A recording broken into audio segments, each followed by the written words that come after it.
Naaber vaadab, ütles välja juba. Käsi tõstab viimane.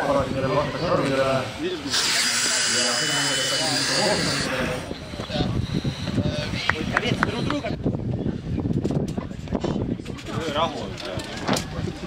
Mõni jätkab. Ma küll ei.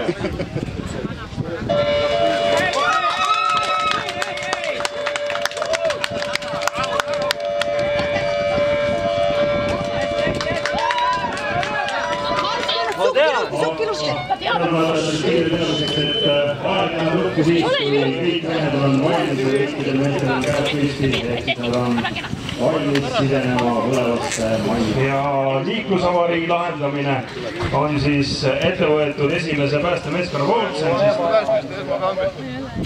kes siis selle luure teostab ja vaatab siis ja teeb endale olukorra selgeks, et siis nüüd käsus edasi anda päästjatele ja kes hakkavad siis juba jooksvalt tegutsema.